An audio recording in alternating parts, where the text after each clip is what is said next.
ભાવનગરમાં પિસ્તોલ, તમંચો, છરી જેવા હથિયારો સાથે કારમાં ફરી રહેલા 4 શખ્સોને કલેક્ટર કચેરી નજીકથી પેરોલ ફરલો સ્ક્વોડના સ્ટાફે ઝડપી લીધા હતા, જેની પ્રાપ્ત માહિતી મુજબ કલેક્ટર કચેરી નજીક ઇનોવા કારમાંથી પાલીતાણાના ડુંગરપુર રહેતા આકીબભાઈ જુસબભાઈ લાખાપોટા ઉંમર વર્ષ 24,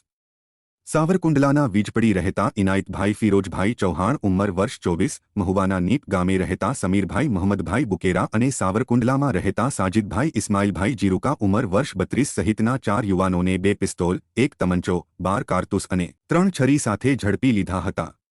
જો કે આવા ઘાતક હથિયારો સાથે 4 યુવાનો ભાવનગરમાં શું કરવા માટે આવ્યા હતા તે મોટો પ્રશ્ન છે।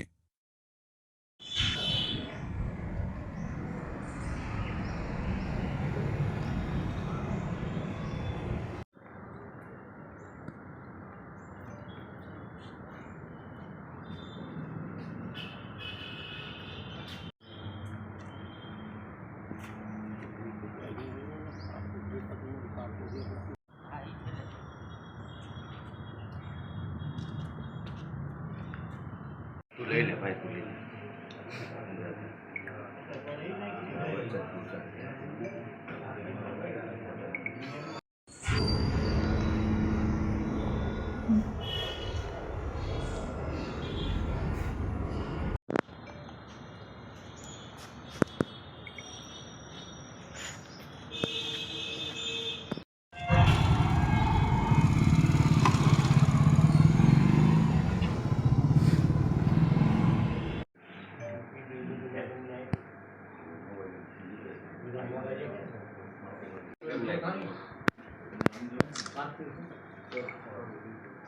પછી આખી વાત